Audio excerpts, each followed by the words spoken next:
Айде сега. И когато завали дъжда, всички тези неща, които са отгоре, бавно по водата, въпреки че...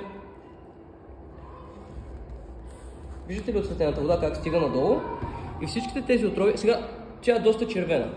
В случая не може да се види много добре да се открои, но може да видите как всичко това попива надолу и стига където са примерно корените на дръвчетата, а после отиваме да береме ябълки от тях, примерно, или всякакви други плодове. И всичко това обратно идва към нас като отрова.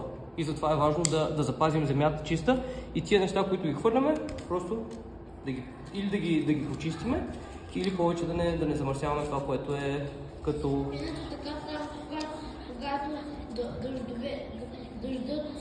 Дъждът, иначе това може, когато някой е замърсил, дъжда да го направи. Точно това.